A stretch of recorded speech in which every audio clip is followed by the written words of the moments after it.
Hello everyone, आप सभी का हमारे चैनल पे स्वागत है बच्चों। तो आज के इस वीडियो में हम क्लास 11th की जो विविध प्रश्नावली है चैप्टर नंबर 8 अनुक्रम तथा श्रेणी की, उसे आज हम वन शॉट में कंप्लीट करने वाले हैं। तो वीडियो को कर दो लाइक, क्योंकि आप बाद में भूल जाते हो। ठीक है, चलिए वीडियो को स्टार्ट करते हैं। कक्षा 11 गणित की जो विविध प्रश्नावली है चैप्टर नंबर 8 पर अनुक्रम तथा श्रेणी पर, उसे आज हम स्टार्ट कर रहे हैं। कह रहे हैं सभी एक्स और वाई जो है वो n से आ रहे हैं, प्राकृतिक संख्या से आ रहे हैं, और फंक्शन x प्लस वाई जो है function x into function y के बराबर है। ठीक है, इसको संतुष्ट करता है।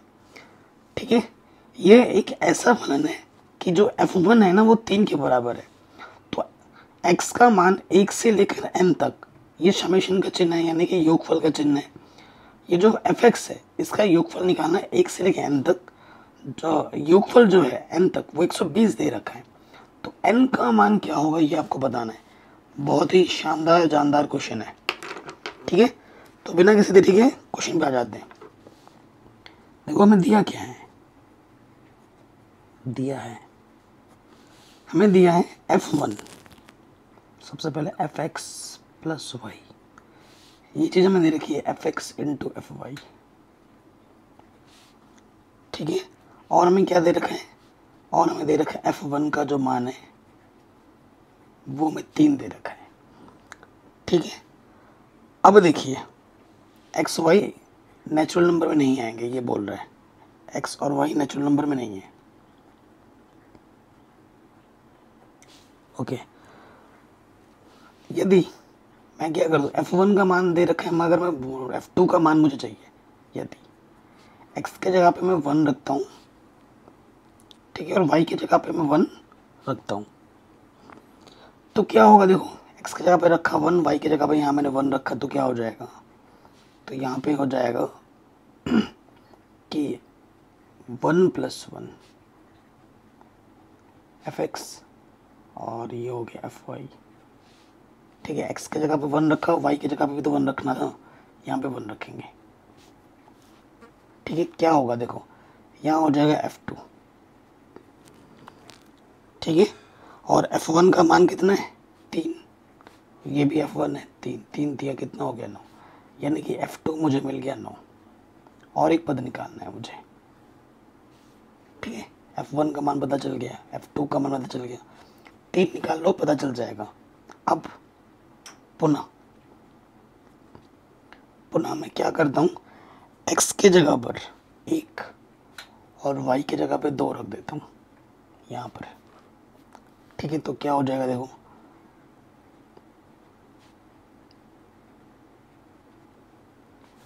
तो ये हो गया f3।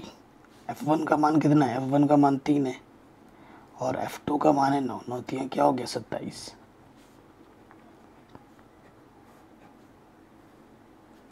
अगर आप श्रेणी को अगर ध्यान से देखें, अतः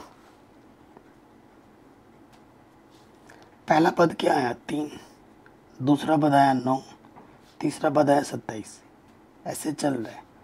ठीक है, तो ये क्या है, एक जीपी है, ये एक गुणोत्तर श्रेणी है। ये क्या है, एक जीपी है जिसका प्रथम पद 3 और सार्वनुपात, देखो हर एक 3 दिया 9, 9 दिया 27 है ना।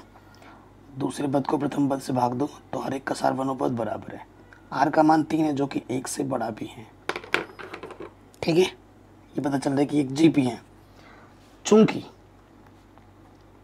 प्रश्न में क्या बोला है, प्रश्न में ये दे रखा है कि x का मान 1 से लेके n तक जो fx है, मतलब इन सभी पदों का योगफल जो है वो कितना 120 तक है। तो हमें इस n का मान ज्ञात करना है। ठीक है, और आप जानते हैं Sn बराबर क्या होता है, Sn बराबर तो a, चूँकि r का मान 1 से बड़ा है तो r की पावर n-1 बट्टे r-1, ये सूत्र लगेगा। Sn मुझे दे रखा है 120, प्रथम पद है 3, r मेरे पास है 3 -1, 3 -1, 3 से काटो 3 चौके 12, 0, यहाँ से बचेगा 2।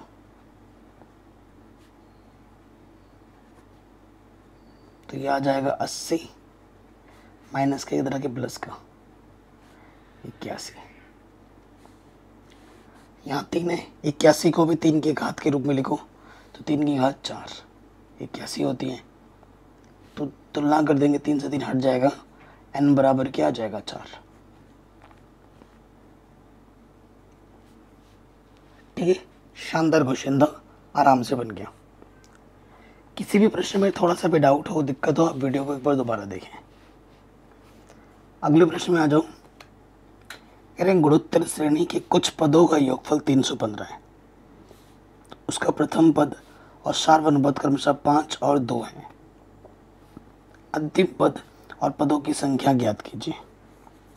ठीक है, तो प्रश्न में क्या दिया है वो लिख लेते हैं। हमें दे रखा है प्रथम पद ए 5 और सार्वनुपात r, ये हमें दे रखे हैं 2 प्रश्न में। ठीक है, हमें अंतिम पद निकालना है, हमें an निकालना है प्रश्न में। ठीक है, अंतिम पद और पदों की संख्या n, ये हमें ज्ञात करना है। ठीक है, अब आ जाओ प्रश्न में और क्या है, कुछ पदों का योगफल, और Sn भी हमें दे रखा है 315। देखो r का मान 1 से बड़ा है तो सूत्र क्या लगेगा Sn वाला, चूंकि Sn बराबर लग जाएगा a r की पावर n माइनस 1 बट्टे r माइनस 1। चूंकि r का मान 1 से बड़ा है इसलिए ये सूत्र लग रहा है। ठीक है, रखेंगे। Sn हमारे पास है 315, a हमारे पास है 5, r हमारे पास है 2 की पावर n माइनस 1। 5 से काटोगे 5 छंग 30 और 5 3 15, 2 बट्टे 2 माइनस 1 1, 1 से भाग दोगे तो वही रहेगा, माइनस का इधर के क्या हो जाएगा प्लस का 64, और यहाँ से बचा 2 की पावर n। 64 को भी 2 की पावर के रूप में लिखोगे तो यह आ जाएगा 2 की पावर 6, है ना 32। और तुलना करेंगे 2 से 2 हटेगा, n का मान क्या आ जाएगा 6। यानी कि जो कितने पद है श्रेणी में, 6 पद है, यानी कि अंतिम पद होगा 6ठा पद। अतः अंतिम पद A6 है तो फॉर्मूला क्या होता है, ए आर की पावर n माइनस 1, तो n की जगह पे 6 रखोगे तो ये हो जाएगा 5। ए का मान कितना है 5, आर का मान कितना है 2, तो 5 2 को 5 बार गुणा करोगे तो 32। ठीक है, तो 32 पंजे 160, ये हमें हमारा उत्तर, हमें हमारा आंसर आराम से मिल गया। ठीक, कहीं पे भी डाउट हो, दिक्कत हो, आप एक बार वीडियो को दोबारा देखें। आगे बढ़ते हैं अगले प्रश्न में। कह रहे हैं किसी गुणोत्तर श्रेणी का प्रथम पद 1 है, तीसरे एवं 5वें पदों का जो योगफल है वो 90 है, तो गुणोत्तर श्रेणी के सार्वनुपात ज्ञात कीजिए। r का मान ज्ञात करना है। तो देखो दिया है जो, वो हम लिख लेते हैं। गुणोत्तर श्रेणी का पहला पद कितना है 1 है, ये हमारे पास है 1। तीसरे और 5वें पदों का योगफल, तीसरे और 5वें पदों का योगफल कितना है 90 दे रखा है। ठीक है, तीसरे पद का मतलब क्या हुआ, तीसरे पद का मतलब होता है, एक कम कर देते हैं ए आर स्क्वायर। 5वें पद का मतलब है ए आर की पावर 4। ए का मान 1 है तो ए उभयनिष्ठ ले लो।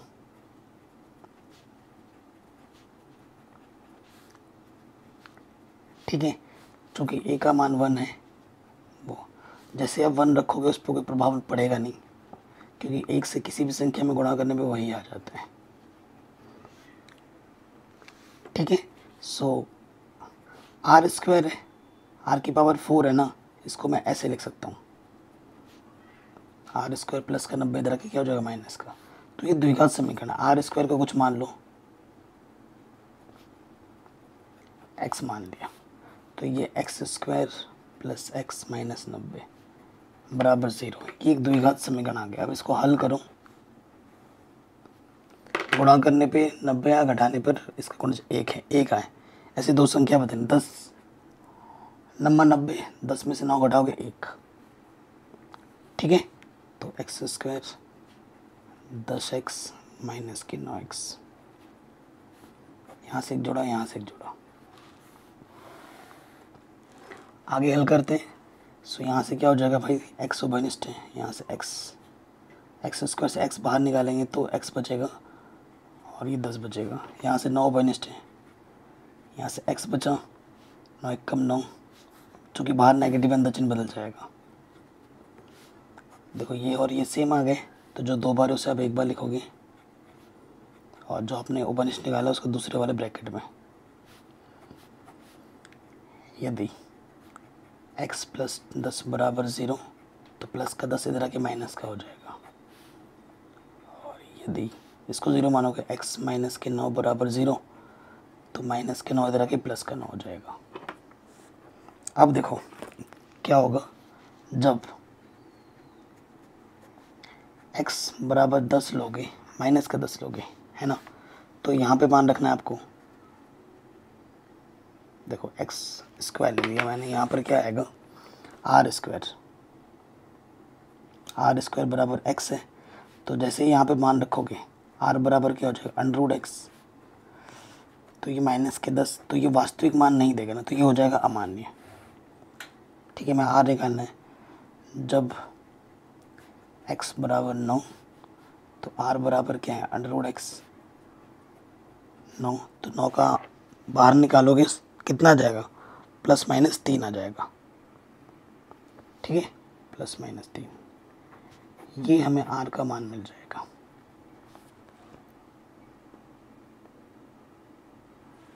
ठीक, कहीं पे भी डाउट हो, दिक्कत हो, आप वीडियो को एक बार दोबारा देख सकते हैं। आगे बढ़ते हैं नेक्स्ट क्वेश्चन में। कह रहे किसी गुणोत्तर श्रेणी के 3 पदों का योगफल 56 है। यदि हम क्रम से इन संख्याओं में से एक साथ 21 घटाएं तो हमें एक समांतर श्रेणी प्राप्त होती है, संख्या ज्ञात कीजिए। अच्छा, कई बच्चे मुझे बोल रहे थे पिछले वाले वीडियो में कि सर हमने कोविड के चलते पिछले साल कक्षा 10 में हमने समांतर श्रेणी नहीं पढ़ी है। तो भाई अगर आपने नहीं पढ़ी है तो पहले जाके पढ़ लो, क्लास 10th में समांतर श्रेणी चैप्टर बहुत ही आसान है। ठीक है, 2 घंटे लगेंगे आपको वीडियो देखने में, 2-3 घंटे, या एक दिन ही मान लो, एक बार में ही सीख जाओगे आप, इतना आसान चैप्टर है। अब तो आपका माइंड भी डेवलप हो गया है ना, तो आप आराम से सीख जाओगे, बहुत आसान चैप्टर है। ठीक है, जिनको नहीं देखा उनकी बात कर रहा हूँ। 3 पदों का योगफल, देखो प्रथम शर्तानुसार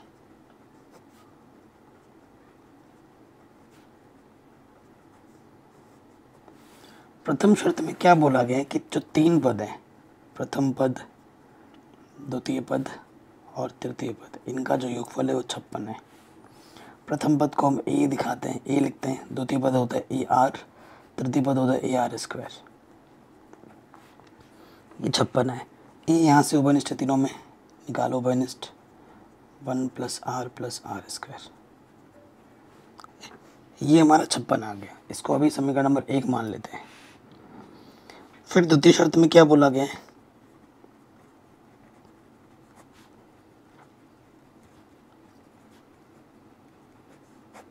द्वितीय शर्त में ये बोला गया इन संख्याओं में से एक साथ 21 घटाएं तो एक समांतर श्रेणी बन जाती है। इस पहले वाले में संख्या में से 1 घटाएं, दूसरे वाले में से 7 घटाएं, दूसरी वाली संख्या क्या है ए आर, इसमें से 7 घटाएं, और तीसरी वाली संख्या है ए आर स्क्वायर, इसमें से आपको 21 घटाएं, तो ये क्या बन जाती है, एक समांतर श्रेणी बन जाती है। समांतर श्रेणी के 3 पद आ गए, प्रथम ए बी सी। ठीक है, ये आ गए। अब आप समांतर श्रेणी के एक नियम जानते हैं कि समांतर श्रेणी में क्या होता है, अगर क्रमशः 3 पद समांतर श्रेणी में है तो इसका समांतर माध्य क्या होता है कि जो बीच वाले का डबल होता है वो पहले और आखिरी के बराबर होता है। ठीक है, तो यहाँ से हो जाएगा 2 और पहला वाला और आखिरी वाला जुड़ जाएगा। ठीक है, कोई दिक्कत, कोई परेशानी नहीं होगी। गुणा करेंगे तो 2 ए आर, नेगेटिव नेगेटिव, देखो ये 14, माइनस का 14, 7 दूनी 14, और यहाँ से a plus a r square, minus के 21, माइनस का 1, माइनस के 22। ठीक है, सबको एक तरफ लेके आओ, ए उभयनिष्ठ पे निकाल दो, यहाँ से उभयनिष्ठ आ जाएगा, यहाँ से इसको उधर ले जाएंगे और इसको इधर ले आएंगे, तो माइनस का 22 और ये प्लस का 14, प्लस का 22 माइनस का 14। ठीक है, देखो मैं क्या कर रहा हूँ, इनको उठाकर यहाँ ले रहा हूँ, तो क्या होगा देखो, यहाँ से कुछ गड़बड़ ना हो जाए। e-1 AR-7 AR² -21 2 AR 7 दूनी 14 माइनस का 21 माइनस का 1 माइनस का 22।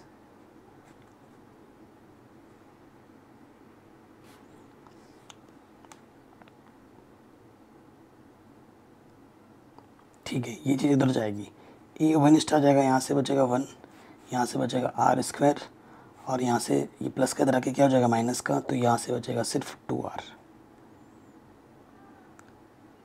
ठीक है, 2R, और माइनस के 22 में से 14 घटाएंगे तो 8 बचेगा। समीकरण नंबर 2।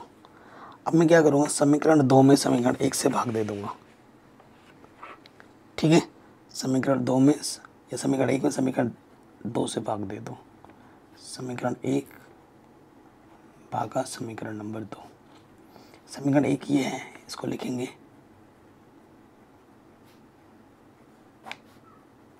बाया वाला बाई तरफ, दाया वाला दाई तरफ।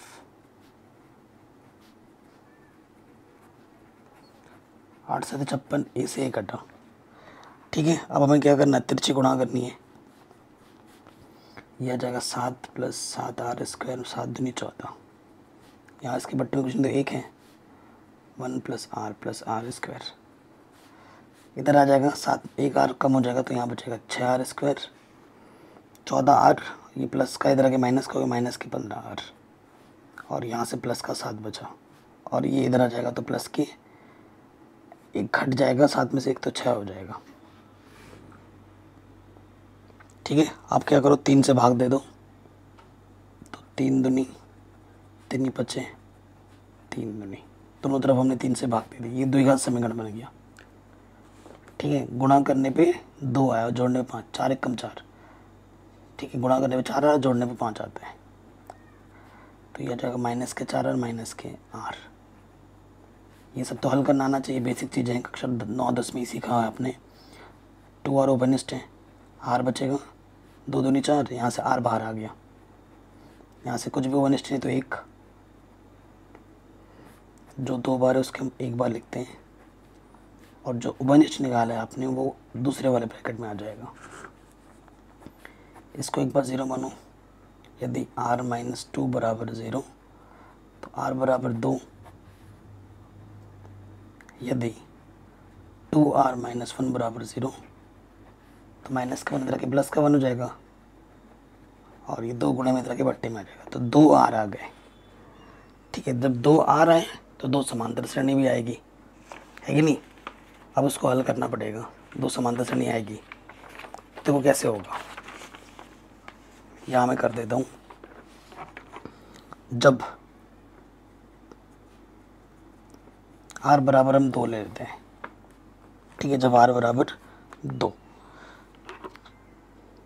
तो देखो क्या हो जाएगा, हमारे पास कंडीशन क्या है, A1 + R + R² हमारे पास 56 था। R का मान 2 रखेंगे तो क्या होगा,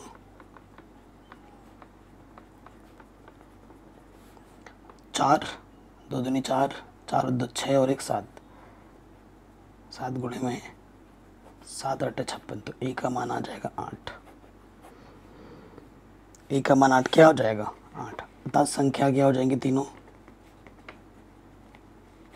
पहली संख्या A थी, दूसरी AR थी, तीसरी AR² थी। A का मान है 8, 8 R का मान है 2। ठीक है, तो ये 8 8 दूनी 16, 4 8 32, ये 3 संख्याएं होंगी, 8 16 32, जब R का मान 2 होगा। अगली कंडीशन में आ जाओ, जब R बराबर 1/2, इसी सूत्र में रखना है। ठीक है, इसी में रखो और हल करो, तो देखो क्या हो जाएगा। यहाँ रखना है A, R का मान 1/2, यहाँ पर प्लस का 1 था, R का मान 1/2, 1/2 का वर्ग करेंगे तो 1/4 हो जाएगा, डायरेक्ट कर दिया। तो लॉसपा ले लो, कितना आ जाएगा 4, दो दूनी 4, 2 1 कम 2, इसके बट्टे में कुछ नहीं, तो एक चौको 4, 4 1 कम 4, तो ये हो गया 4 2 6 और 1 7, 7 8 56, 4 8 32, ए का मान कितना आ गया 32। अतः संख्याएं क्या होंगी,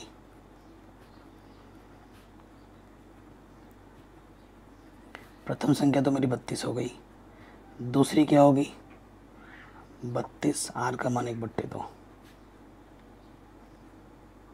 और तीसरी हो जाएगी ए का मान है हमारा 32 और आर का मान है 1/2 का वर्ग। तो ठीक है, तो ये काटोगे 16 हो जाएगा, तो 32 यह जाएगा 4 4 8 32, यह जाएगा 8। संख्या वही है, बस आगे पीछे का फर्क है, 8 16 32, 32 16 8। तो ये हमें हमारा उत्तर आराम से मिल जाएगा। कहीं पे भी डाउट हो, दिक्कत हो, आप वीडियो को दोबारा ज़रूर देखें। अगले प्रश्न में आते हैं। ठीक है, इसीलिए मैं हमेशा बोलता हूँ कॉपी में फोकस ज़्यादा अच्छा बनता है as compare to digital board या अदर किसी भी चीज़ से। जितना आप अच्छा कॉपी में समझोगे, स्पेशली मैथ की सब्जेक्ट की बात की कर रहा हूँ, ओनली मैथ, उतना आप किसी और प्लेटफॉर्म या और गैजेट का यूज़ करके समझ नहीं सकते। कॉपी में फोकस बहुत बढ़िया बनता है। ठीक है, किसी गुणोत्तर श्रेणी के पदों की संख्या सम है यदि उसके सभी पदों का योगफल विषम स्थान पर रखे पदों के योगफल का 5 गुना है तो सार्वनुपात ज्ञात कीजिए। ठीक है, कितना शानदार क्वेश्चन है। ठीक है, हमसे क्या बोल रहा है, पदों की संख्या सम है, जो गुणोत्तर श्रेणी में पदों की संख्या सम है। माना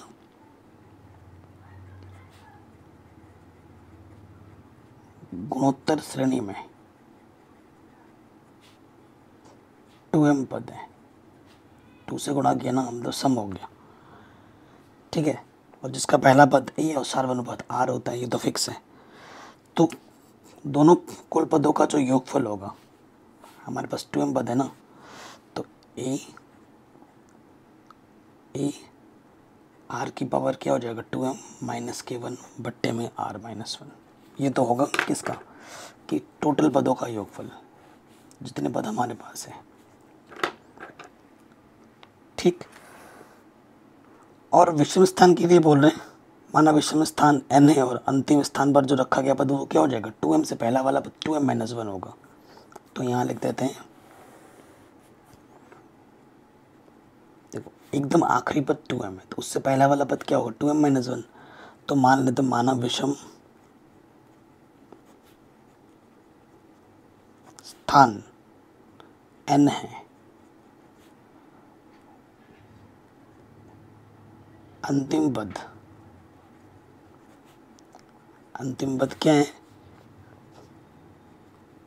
2m माइनस 1 वह पद है। विषम स्थान क्या होगा, पहला पद होगा, तीसरा पद होगा, पांचवा पद होगा, ऐसे ही 2m माइनस 1 पद होगा। ठीक है, तो देखिए यहाँ से क्या आ जाएगा,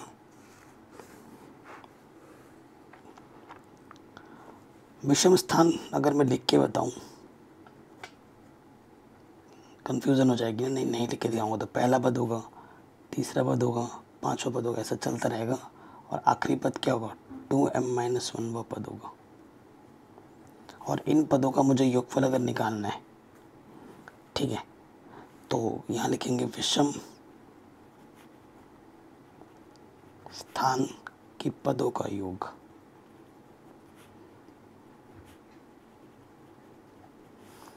ठीक है, वो क्या हो जाएगा, पहला पद तो a होता है, तीसरा पद होता है AR²। ठीक है, ऐसे चलता रहेगा, पांचवा पद होगा AR की पावर 4, और यहाँ जब आएंगे, ठीक है, A R की पावर, ये n की जगह पर है, R की पावर n सूत्र होता है, तो यहाँ लग जाएगा। और ये पद अगर मैं लिखूं, ठीक है, पदों का योग ना, अच्छा ये पद लिखना है मुझे, तो AR की पावर 2m माइनस 1 आ जाएगा। ठीक, अब इन पदों का अगर योगफल निकालना है, तो देखो इसका प्रथम पद तो a है, लेकिन जो सार्वनुपात होता है वो क्या होगा, द्वितीय पद को प्रथम पद से भाग दोगे, ए से ए कटेगा, तो सार्वनुपात मेरा क्या है, आर स्क्वायर है। ये चीज़ ध्यान रखो आप, ठीक है। अब इसका अगर मुझे योगफल निकालना है तो प्रथम पद ए क्या होता है, आर की पावर, आर मेरे पास है आर स्क्वायर, आर की पावर एन होता है सूत्र, है ना। इसमें कितने पद हैं, एम पद हैं, ठीक है।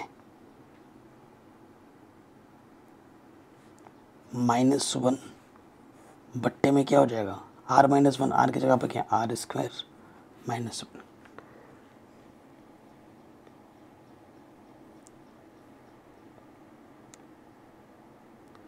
ठीक है, कोई दिक्कत, कोई परेशानी नहीं होगी। अब आपके मन में ये आ रहा होगा कि सर आपने ये m कहाँ से रख दिया, यहाँ तो 2m-1 है, आप m रख रहे हो। गाइस मैं देख रहा था जो क्वेश्चन है ना वो ज़्यादा ही लेंथी हो जा रहा था और थोड़ा सा टिपिकल बन रहा था, तो मैंने सोचा इस क्वेश्चन का अप्रोच थोड़ा चेंज कर लेते हैं सॉल्यूशन का। सो देखो क्वेश्चन में हमसे क्या बोला गया है कि जब भी पदों की संख्या सम है, पदों की संख्या कितनी है, सम है, तो हम मान लेते हैं कि माना एक समांतर श्रेणी है, समांतर श्रेणी बोल रहा हूँ, माना एक गुणोत्तर श्रेणी है, माना जीपी में जो पद हैं वो कितने हैं, 2n पद है। ये प्रथम पद है, ये द्वितीय पद है, तृतीय पद है, ये कहाँ तक जा रहे हैं, सम संख्या बोले तो 2n तक जा रहे हैं, ठीक है। प्रश्नानुसार क्या बोला गया है, देखना इस तरीके से एक प्रश्न कितना आसान हो जाता है। प्रश्नानुसार में ये बोला गया है कि इन सभी पदों का योगफल a1 + a2 + a3 आखिर में क्या है 2n, इन सभी पदों का योगफल, ये किस में है, जीपी में, ये ध्यान रखना, ये सभी पद जीपी में है, किसके बराबर है, 5 गुना है इनके विषम पदों का योगफल क्या है, a1 + a3। तो ये आखिरी पद 2n, इससे पहला वाला पद क्या होगा, 2n-1, इसके बराबर है, ये प्रश्न में बोला गया। अगर ये जीपी है तो इसका प्रथम पद क्या होगा, प्रथम पद मान लेना ए है, और सार्वनुपात क्या होगा, सार्वनुपात आर होगा, ये हमने मान लिया। तो यहाँ से देखो 2n पदों का योगफल यहाँ से क्या हो जाएगा, ठीक है। उसको तो करने से पहले थोड़ा सा रुक जाना, देखो यहाँ जब 5 से गुणा करोगे तो 5a1 और ये 1 इधर आके घट जाएगा, तो यहाँ कितना बचेगा, 4a1, यहाँ क्या बचा, सिर्फ a2, विषम पदों को लेने, ये 5a3, ये वाला a3 इधर जाके माइनस हो जाएगा, तो यहाँ बचेगा 4a3, और यहाँ बचेगा अगला पद a4, ऐसे यहाँ लास्ट वाला a2n, ऐसे ये चलता रहेगा। तो यहाँ से क्या आ जाएगा, 4 ओबेनिस्ट, तो ये a1 a3 ऐसे ही चलता रहेगा, ठीक है। और ये a2 का मतलब क्या होता है, ar a4, एक कम कर देते हैं, ऐसा चल रहा है, ठीक है। कोई दिक्कत, कोई परेशानी नहीं होगी। अब देखिए, अब यहाँ पर हम सूत्र लगा देंगे किसका, जीपी का। देखो इस पे जीपी का प्रथम पद क्या है, AR, प्रथम के पद क्या है AR, और इसका जो सार्वनुपात है इसके द्वितीय पद से, इसके प्रथम पद से जब आप भाग दोगे, इसे कटा तो आर स्क्वायर आएगा, क्या जाएगा, आर स्क्वायर, ठीक है। और यहाँ पे आ जाओ, देखो यहाँ 4 तो है ही है, प्रथम पद ए है, तो उसके बाद यहाँ पर गया तृतीय पद AR स्क्वायर, ऐसे ही चल रहा है। इसका प्रथम पद ए है और आर की जगह पर आ रही है, देखो इसके द्वितीय पद से जब इसके प्रथम पद से भाग दोगे तो क्या बचेगा, आर स्क्वायर, ठीक है। कोई दिक्कत, कोई परेशानी नहीं है। देखो जितने पद इस तरफ है उतने ही पद उस तरफ है, क्योंकि अगर देखो सम और विषम संख्या अगर मैं अब ले रहा हूँ, ठीक है, जितने सम होते हैं उतनी ही विषम संख्या होती है, ठीक है। सो यहाँ पर देखिए पदों का योगफल का सूत्र लगाएंगे तो प्रथम पद ए की जगह पर क्या है हमारे पास, AR, फिर क्या होता है R हमारे पास है ये की पावर n -k1 बट्टे में r-1, यहाँ पर भी 4 बाहर आ जाएगा, A यहाँ पर जो A है, A की जगह पर A है, ये प्रथम पद है, फिर गुणे में R क्या है 2, अगर इधर इधर भी n ही होगा, n संख्याएं होंगी, n माइनस के 1 बट्टे में r माइनस 1। तो ये चीज़ और ये चीज़ सेम टू सेम है, a से a कटा, यहाँ r बचा और इधर 4, तो r का मान कितना आ जाएगा 4। ये जो तरीका अभी मैंने आपको बताया ये बेस्ट तरीका है, सबसे आसान, ठीक है। तो इस क्वेश्चन को इसी वे में करोगे तो ज़्यादा फायदा मिलेगा। अगले प्रश्न में आ जाओ। कह रहे हैं ये प्रश्न देखो, इसमें एक मस्त मेथड भी सिखाऊंगा मैं आपको, जिसका उपयोग आप बड़ी कक्षाओं में ज़्यादातर करोगे, बीएससी बीटेक में। ये हमें दे रखा है और x का मान 0 नहीं है, तो दिखाइए कि जो a b c और d हैं ये गुणोत्तर श्रेणी में है। गुणोत्तर श्रेणी में है, गुणोत्तर श्रेणी में तभी होता है, देखो अगर a b c गुणोत्तर श्रेणी में है तो क्या होगा कि जो b बट्टे a है वो बराबर होगा c बट्टे b के, और d बट्टे c, ये सब आपस में क्या होंगे, बराबर होंगे। अगर ये मैं दिखा देता हूँ तो सीधा सीधा मतलब है कि ये क्या है, GP में है ना। गुणोत्तर श्रेणी की बात करते हैं। देखो हमें क्या दे रखा है, ये चीज़ दे रखी है, जो दिया है उसको मैं लिख लेता हूँ पहले, a plus b x, a minus b x, फिर b plus c x, b minus c x, c plus d x, c minus d x. अब एक नियम होता है योगांतरानुपात, ठीक है, और अंग्रेजी में यहाँ बोला जाता है कॉम्पोनेंडो एंड डिविडेंडो, ठीक है। हम क्या लगाएंगे, कॉम्पोनेंडो, मैं लिख देता हूँ अंग्रेजी में, componendo and dividendo, dividendo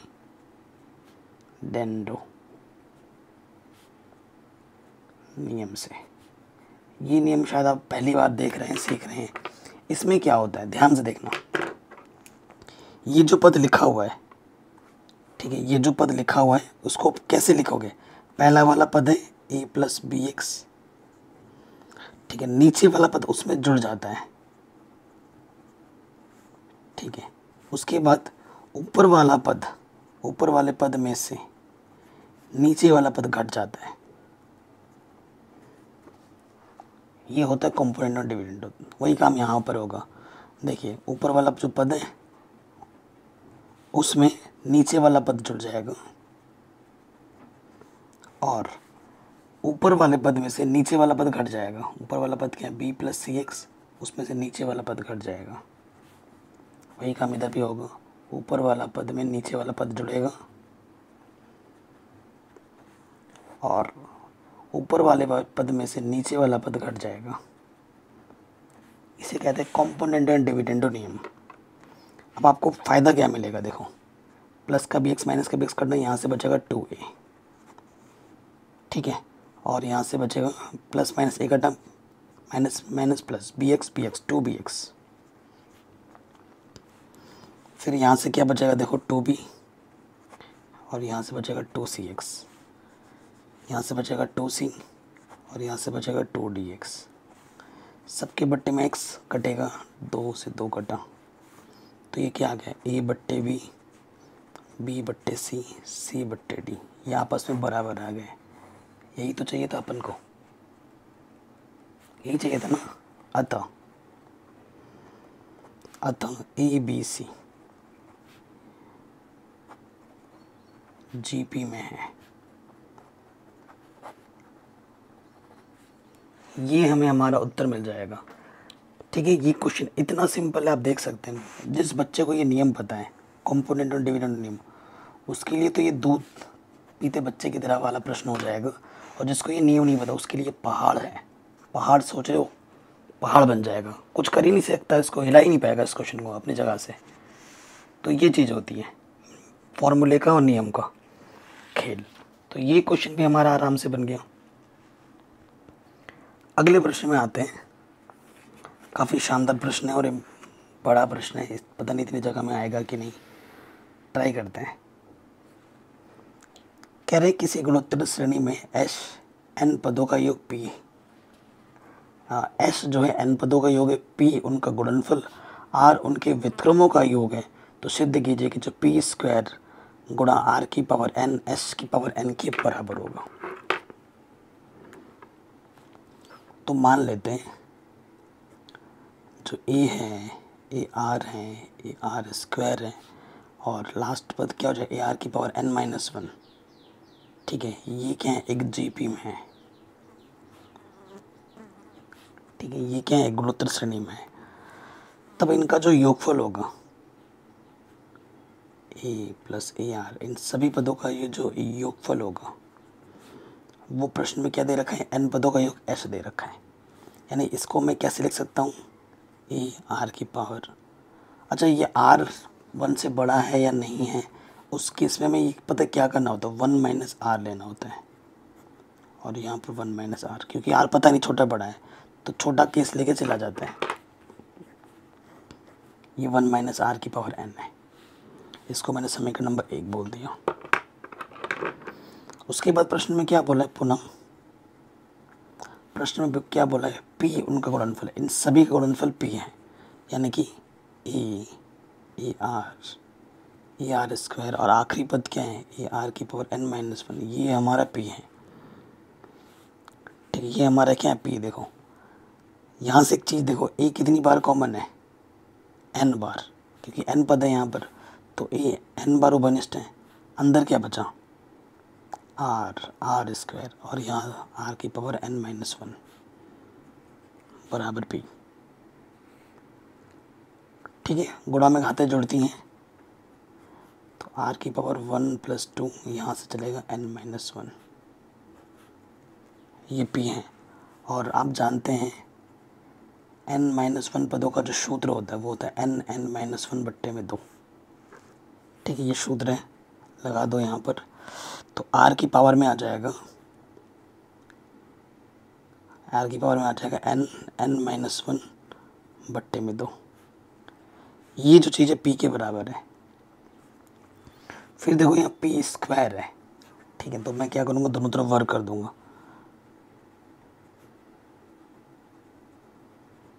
work करने पर इधर तो हो जाएगा भाई पी स्क्वायर, कोई दिक्कत नहीं है, जगह कम पड़ रही है यार, यहीं लिख देना पड़ेगा। जैसे स्क्वायर करूँगा इसका पावर में स्क्वायर लग जाएगा, ए की पावर क्या हो जाएगी 2n, और ये जो 2 है वो पावर करने पे कट जाएगा। देखो जैसे ही मैं लिख के दिखा देता हूँ, यहाँ 2 करूँगा ना तो ये पावर इसके साथ आ जाएगा, ए की पावर 2n, और इस 2 से ये 2 कट जाएगा, तो आर की पावर क्या आ जाएगा एन माइनस वन, इतना ही रहेगा। और इधर क्या हो जाएगा पी स्क्वायर। इसको मैं समीकरण नंबर 2 बोल देता हूँ। ठीक है, हमें h मिल चुका है, और यहाँ r की पावर n क्या है, r उनके व्युत्क्रम का योग है। r जो उनके व्युत्क्रम का योग है, व्युत्क्रम का मतलब 1 के बट्टे में, पुनः फिर क्या बोले, व्युत्क्रम 1/a प्लस 1/a r, ऐसा चलता रहेगा। लास्ट में 1/a r माइनस वन, ये जो है वो r के बराबर है। ठीक है, सो देखिए गाइस, 1/a बट्टे में इससे तो एक सब में से उभयनिष्ठ आ जाएगा, ये पूरा बाहर आ गया 1, यहाँ से बचेगा 1/r, चलता रहेगा। आखिरी में जो क्या बचेगा, r की पावर n माइनस वन। ठीक है, ये एक जीपी है जिसका प्रथम पद 1 है और सार्वनुपात 1/r। ये क्या है, एक जीपी है जिसका प्रथम पद क्या है 1 और सार्वनुपात है 1/r। ठीक है, बट्टे में है तो हम सूत्र लगा देते हैं एसएन वाला, क्योंकि प्लस प्लस है तो सूत्र लगाएंगे, तो ये 1/a तो कांस्टेंट बाहर है, तो फिर क्या आता है ए हमारा 1 है, आर की पावर, आर हमारा क्या 1/r, आर की पावर क्या होगा एन पद है इसमें, n माइनस वन बट्टे में r माइनस वन, ये r के बराबर है। ठीक है, अब इसको हमें क्या करना है, देखो जगह की कम पड़ रही है ना, ये मेरा 1/a है, इसको हल करेंगे। देखो 1 की पावर में कुछ भी करो 1 होता है, और ये r की पावर n माइनस वन, और यहाँ से लॉसअप आ जाएगा r 1 माइनस आर। ठीक है, और देखो लॉस ऑफ आ जाएगा आर की पावर एन, आर की पावर इसकी गुणा इसके साथ होती है। तो कैलकुलेशन भाई आपको आनी चाहिए। ठीक, ये चीज़ हो गई। अब आप जानते हैं कि इसकी गुणा इसके साथ भागा इसकी गुणा इसके साथ होती है। तो कुल मिला के यहाँ पे क्या आ जाएगा 1 माइनस आर की पावर एन, और ये तो बट्टे में है ए आर और ये है, तो यहाँ से क्या हो जाएगा एक पावर कम हो जाएगी यहाँ पे जाके, है ना। तो यहाँ मैं लिख सकता हूँ, और ये 1 माइनस आर, और इससे एक पावर कम होगी तो आर की पावर एन माइनस 1। ठीक है, ये चीज़ क्या है आर के बराबर है, जगह कम पड़ रही है। तो अब क्या करना है, आर की पावर में क्या है, देखो भाई साहब यहाँ आर की पावर में क्या है एन है। अब इसके आगे देखो मैं टोटल की पावर में क्या लूँगा एन लूँगा। तो टोटल की पावर में एन लेने पर क्या होगा, देखो 1 माइनस आर की पावर एन बट्टे में ए 1 माइनस आर, आर की पावर एन माइनस, इसकी पावर में टोटल की पावर में एन, ये एन ले लिया मैंने। अब इसको ढंग से लिखते हैं, पावर सबके साथ आ जाती है, इसके साथ आ गई, इसके साथ भी आ जाएगी, इसके साथ भी आ जाएगी, और इसके साथ भी पावर आ जाएगी।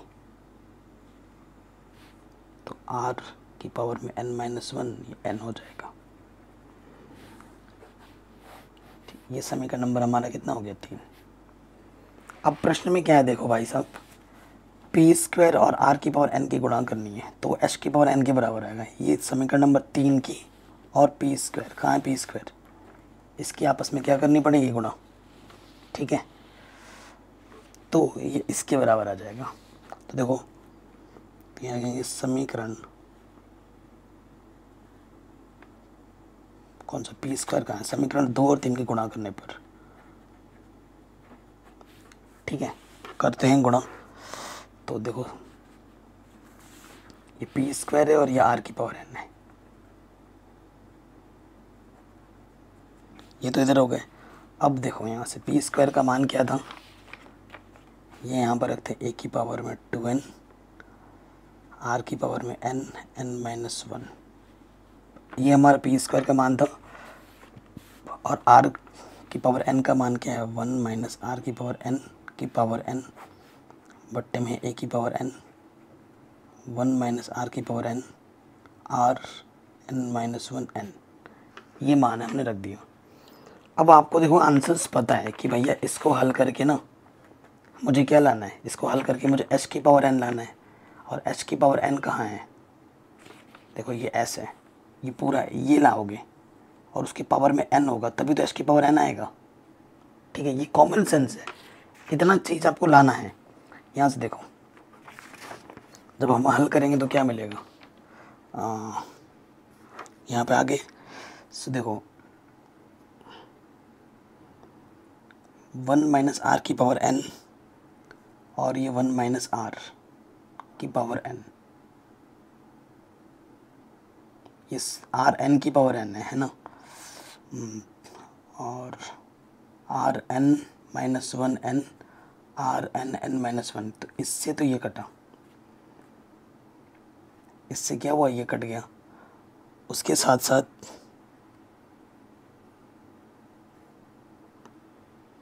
यहाँ देखिए 1 माइनस आर की पावर n बचा, 1 माइनस आर की पावर n, यहाँ a की पावर 2n है और यहाँ a की पावर n है, तो 2n में से n घटाओगे तो सिर्फ a की पावर n बचेगा। भाग में घाते घटती हैं, 2n में से 1n घटाओगे तो 1n बचेगा। तो यहाँ क्या बचा a की पावर n 1 माइनस आर की पावर n की पावर में n बट्टे में 1 माइनस आर की पावर n, ये बचा। देखो इसकी पावर में n है, इसकी पावर में n है, इसकी पावर में n है, तो टोटल की पावर में n लिख सकता हूँ मैं।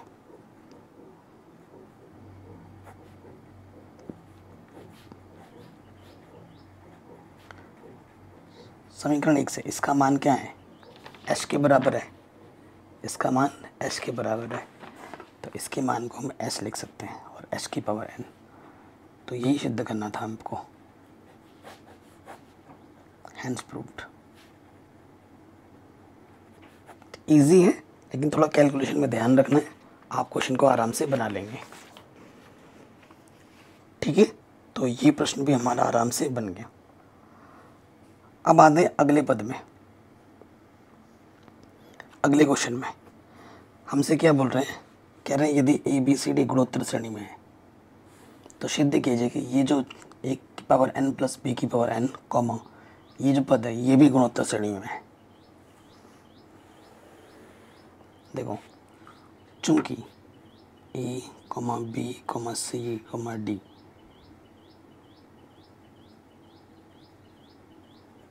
गुणोत्तर श्रेणी में है,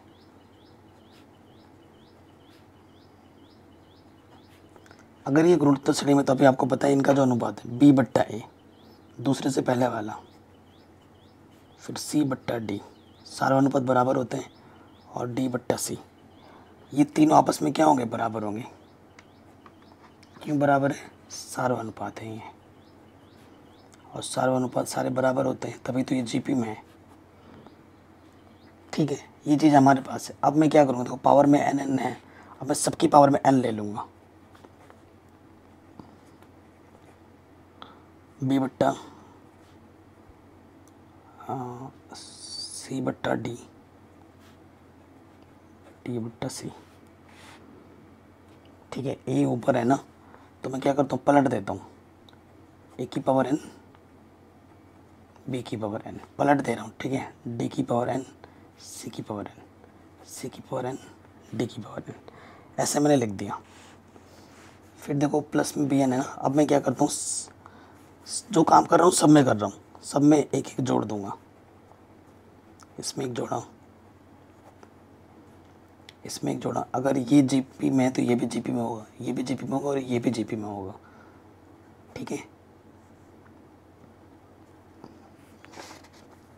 भाग ले दो, बी की पावर एन लॉसअप आ जाएगा, ए की पावर एन प्लस बी की पावर एन हो गया, डी की पावर एन सी की पावर एन।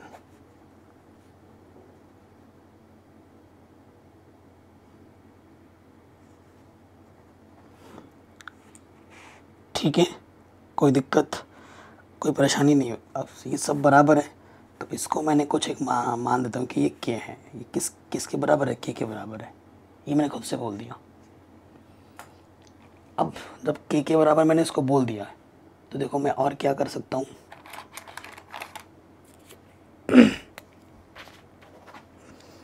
यहाँ से देखिए ये सब, जब इसको मैं इसके बराबर मानूंगा, जब ए की पावर एन प्लस बी की पावर एन बट्टे बी एन क्या है, के बराबर है, तो क्या हो जाएगा, यहाँ से ए की पावर एन बी की पावर एन, ये बट्टे के अंदर गुणे में आ जाएगा, तो ये क्या हो जाएगा, के बी एन। समीकरण नंबर 1। ठीक है, इसी प्रकार दूसरा वाला क्या हो जाएगा,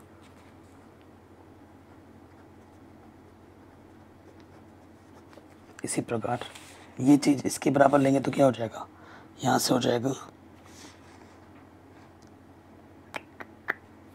कुछ गड़बड़ तो नहीं लिखा है मैंने, सी बट्टा बी होगा यार, डी क्यों लिख दिया मैंने,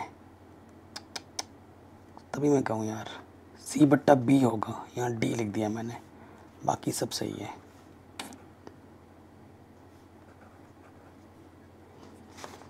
जहाँ जहाँ डी लिखा है ना भाई वहाँ वहाँ बी कर लेना, तभी मैं कहूँ दो बार क्यों दिख रहा है ये, बाकी सब सही है। बी की पावर एन प्लस सी की पावर एन, ये बट्टे यहाँ से आ जाएगा के सी एन, और यहाँ से आ जाएगा सी की पावर एन डी की पावर एन के डी एन। बताइए आपको यहाँ तक कोई डाउट, यहाँ तक कोई दिक्कत नहीं होगी। अब मुझे क्या करना है, समीकरण 1 और 2 में आ जाओ। इन पदों को आपको जीपी में दिखाना है ना, मतलब इनका सर्वानुपात आपको बराबर लाके दिखाना पड़ेगा या फिर जो गुण होता है वो लाके दिखानी पड़ेगी। तो समीकरण 1 और 3 से ये वाला चाहिए होता, तीसरा पद चाहिए होता, समीकरण पहला और तीसरे का जो गुणन होता है वो बीच वाले के स्क्वायर के बराबर है, अगर आप दिखा देते हो तो तीनों पद क्या हो जाते हैं जीपी में। तो समीकरण 1 व 3 से मैं इसकी और इसकी मैं क्या कर दूंगा, गुणा कर दूंगा। ए की पावर एन बी की पावर एन गुणा सी की पावर एन डी की पावर एन, इनको गुणा किया तो ये चीज़ इसके साथ गुणा हो जाएगी, के गुणा के स्क्वायर बी की पावर एन डी की पावर एन।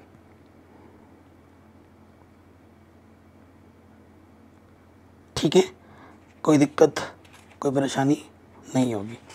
अब देखो इसको मैं फ़िलहाल के लिए अभी क्या मान लेता हूँ, फ़िलहाल के लिए मैं नंबर 4 इक्वेशन मान लेता हूँ। हमारे पास क्या है, देखो बी बट्टे सी किसके बराबर है, सी बट्टे डी के बराबर है। देखो यहाँ से बी बट्टा सी सी बट्टे डी के बराबर है, पलट के लिखूँगा तो, या सी बट्टे बी किसके बराबर, डी बट्टे सी के बराबर है, यहाँ से लिया है। तो मैं तिरछे अगर गुणा करूँ तो मुझे सी स्क्वायर मिल जाएगा बी डी के, और अगर मैं पावर में एन ले लूँ दोनों तरफ तो सी की पावर 2n जो हो जाएगा बी की पावर एन डी की पावर एन, दोनों तरफ में पावर में n ले लिया और इस समीकरण को मैंने 5वां बोल दिया। अब इस मान को मैं उठाकर यहाँ रख सकता हूँ, बिल्कुल ठीक है, ये मान को उठाकर मैं रख सकता हूँ। तो यहाँ रख दूँगा समीकरण 4 व 5 से, या आप डायरेक्ट सोचो कि इसके जगह पर ना ये मान मैं रख रहा हूँ, ठीक है, ये जगह कम है ना, ये चीज़ लिखोगे और यहाँ आ जाएगा के स्क्वायर सी की पावर 2n। ठीक है, और इसको मैं लिख सकता हूँ कि सी की पावर n की पावर टोटल की पावर में 2, और के सी एन क्या है, समीकरण 2 से यहाँ पे आ जाएगा बी की पावर n सी की पावर n का टोटल का स्क्वायर, और यहाँ पर दो पद क्या थे आपके, ए की पावर n बी की पावर n गुणा सी की पावर n डी की पावर n, ये n है। ठीक है, देखो पहले और तीसरी पद के गुणा बीच वाले पद के स्क्वायर के बराबर आ गए, यानी कि ये तभी संभव है जब ये पद आपस में ये क्या हो, जीपी हो, अर्थात यह जीपी में है। ठीक है, अर्थात ये क्या है, जीबी में, ये आप बोल देंगे। कैलकुलेशन पार्ट थोड़ा सा लेंथी है लेकिन आपको ध्यान से देखना है। कॉन्सेप्ट अगर आपके क्लियर हैं, एपी जीपी क्या होता है, तो क्वेश्चन बड़ा आसान है। ठीक है जी, तो ये प्रश्न भी आपका आराम से बन गया। अगले प्रश्न में आ जाओ, क्या बोल रहा है, यदि यहाँ देखो x square minus 3x plus P बराबर 0 के मूल ए तथा बी हैं और इसकी जो मूल है वो सी और डी है, ए बी सी डी गुणोत्तर श्रेणी के रूप में, तो सिद्ध कीजिए क्यू प्लस पी अनुपात क्यू माइनस पी 17:15 होगा। ठीक है, तो देखिए कैसे करेंगे, शानदार क्वेश्चन है एकदम।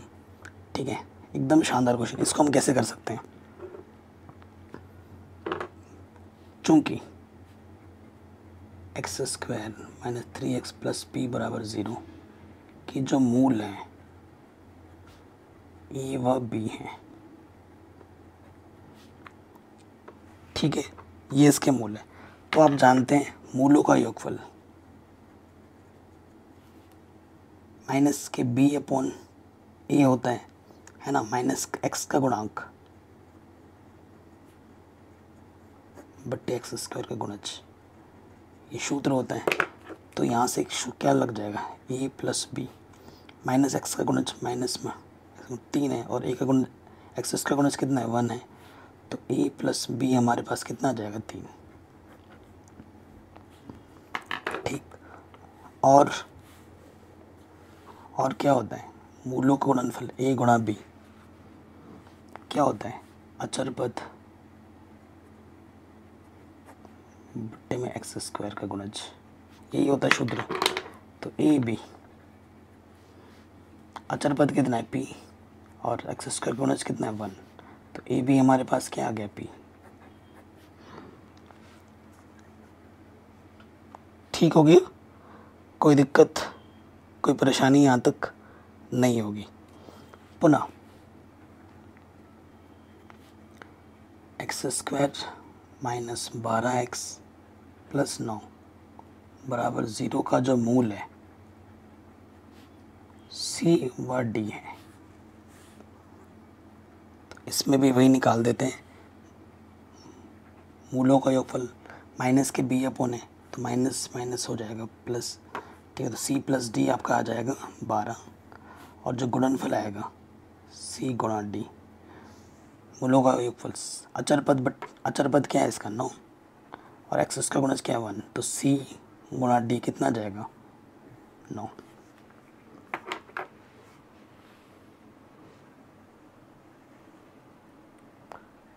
कोई दिक्कत कोई परेशानी यहाँ तक नहीं होगी। ठीक है, अब आगे बढ़ते हैं। अब देखो प्रश्न में क्या बोला कि P प्लस क्यू निकालना है और Q माइनस पी निकालना है, तो इनको हम निकाल लेते हैं। चूँकि पहले हम निकालते हैं Q प्लस P, तो हमारे पास Q क्या है P प्लस Q निकालना है ना, तो ये P है ये Q है। ठीक है, आई थिंक इस क्वेश्चन में थोड़ा सा मिस्टेक दे रखा है। यहाँ जो हम 9 लिख रहे हैं ना, ये 9 नहीं, ये हमारा Q होगा। ठीक है, ये हमारा क्या होगा Q होगा, ये Q होगा, तभी बात बनेगी, नहीं तो क्वेश्चन सॉल्व ही नहीं होगा। ठीक है, तो यहाँ Q है। सो देखो ये P है ये Q, इनको जोड़ोगे तो यहाँ से आ जाएगा AB और ये आ जाएगा CD, P प्लस Q। ठीक है, और अगर आप यहाँ से Q माइनस P निकालोगे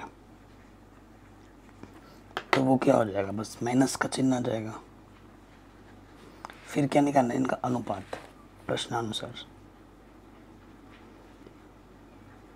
अनुपात को उतना लाके सिद्ध करना है, Q प्लस P बट्टे में Q माइनस P, अनुपात का मतलब बट्टे में AB plus CD AB minus CD। अब इसको हल करके 17:15 लाना है। ठीक है, अब इसको मैं समीकरण नंबर 1 मान लेता हूँ। अब हमें और हल करना है। देखो क्या हल करना है, प्रश्न में क्या बोल रहे हैं, ABCD गुणोत्तर श्रेणी में।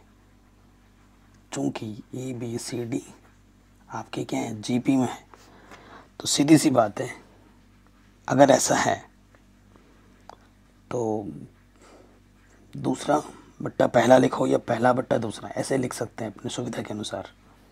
देखो B बट्टा A किसके बराबर होगा, C बट्टा B और D बट्टा C आपस में बराबर होगा।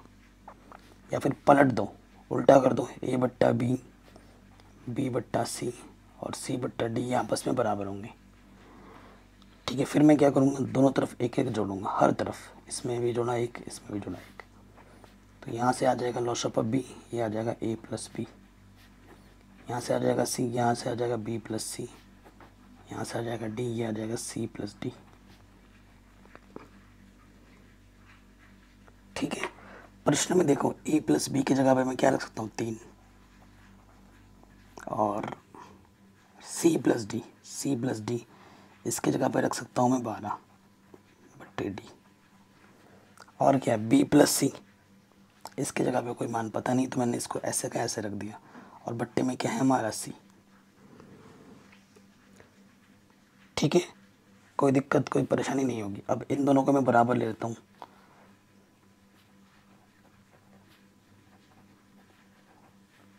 तीन चौके 12। ठीक है, तो D बराबर क्या हो जाएगा 4B। ठीक है, D का मान मैंने B के पदों में निकाल दिया है 4B। ठीक है, अब हल करने के लिए आपको जगह की कमी पड़ रही है ना, तो नहीं करते हैं। यहाँ देखिए, यहाँ से देखना हमारे पास क्या है, देखो इनका मान रखना पड़ेगा ना, इनके मान निकल के यहाँ रखेंगे तभी तो सरल होगा, नहीं तो होगा ही नहीं। हमारे पास क्या है देखो, ए प्लस बी हमारे पास प्रश्न में 3 है, ठीक है। और हमें प्रश्न में क्या है कि सी प्लस डी, ये प्रश्न में दे रखा है 12, ठीक है। तो यहां से क्या हो जाएगा, देखो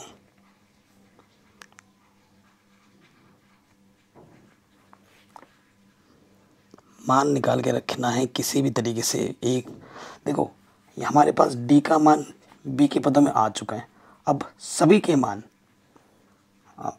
बी के पदों में निकालना है, तभी बात बनेगी। डी का मान बी के पदों में निकालना है, सी का मान बी के पदों में निकालना है, और ए का मान भी हमें बी के पदों में निकालना है, ठीक है। सो देखिए क्या हो जाएगा, अब आप देखिए सी प्लस डी है ना, तो सी प्लस डी 12 है, तो 12 को मैं लिख सकता हूँ 4 तिया 12, और ये 3 है, 3 की जगह मैं क्या रखता हूँ, ए प्लस बी। ध्यानपूर्वक देखिएगा, और यहाँ 4 से मैं गुणा कर दूंगा तो 4A 4B हो जाएगा, हो गया।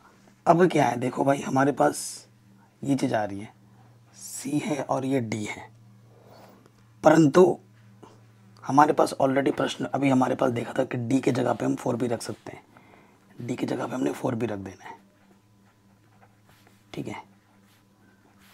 चूँकि D बराबर हमारे पास 4B था, 4A 4B, 4B से 4B का C का मान भी क्या आ गया, 4A आ गया, ठीक है। C का मान आ गया 4A, D का मान हमारे पास ऑलरेडी 4B है, तो यहाँ पे हमें रखना क्या पड़ेगा, CD। AB ऑलरेडी है, AB यहाँ है, CD चाहिए, CD देखो CD, C हमारा क्या है 4A और D हमारा है 4B, ठीक। तो चाचा को 16 AB, तो CD का मान क्या आ रहा है, 16 AB आ रहा है। अतः समीकरण 1 में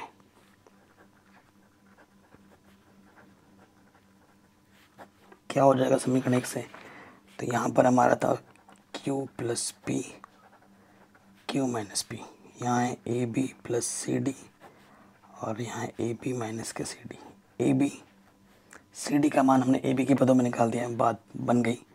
तो यहाँ रखना है हमें 16 AB और यहाँ रखना है हमें 16 AB,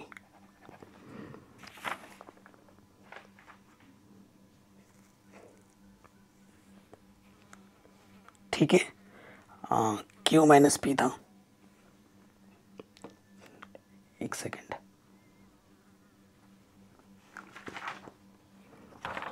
यहाँ पे हमारा क्या था, सी, यहाँ पे AB प्लस CD है और यहाँ हमारा AB माइनस CD। एक सेकेंड, Q का मान हमारा क्या था, CD, और P का मान था AB, फिर Q माइनस P, तो CD प्लस का होगा, AB माइनस का होगा, ठीक है। छोटी छोटी गलती हो जाती तो क्वेश्चन में गड़बड़ी आ जाती है। ऊपर से आपका आ गया 17 AB, नीचे से आ गया आपका 15 AB, AB से भी करना, और बट्टे का मतलब क्या होता है, अनुपात, यही आपको प्रूफ करना था। तो ये क्वेश्चन आपका आराम से बन गया। तो आज के इस वीडियो में यहाँ तक रहने देते हैं, ठीक है। पार्ट 1 रहने देते हैं, पार्ट 2 में हम क्वेश्चन नंबर 10 से जितने भी क्वेश्चन बचे हुए हैं वो सारा सॉल्व कर लेंगे। तो गाइस देखा आपने क्वेश्चन कितने आसान थे। ये क्वेश्चन मोस्ट इंपॉर्टेंट है क्योंकि विविध प्रश्नावली से क्वेश्चन एग्जाम में ज्यादा आते हैं। अभी तो आप कक्षा 11 में हो, कक्षा 12 में जब जाओगे तो विविध प्रश्नावली ज्यादा इंपॉर्टेंट होती है। कुछ एडुकेटर है जो विविध प्रश्नावली कराते नहीं है, बोलते भी नहीं है कि इंपॉर्टेंट है, बहुत ज्यादा इंपॉर्टेंट है। क्वेश्चन विविध से ही ज्यादा आते हैं, ये ध्यान रखिएगा। बाकी मैंने सब कुछ पढ़ा रखा है, लिंक्स मिलेंगे डिस्क्रिप्शन पे।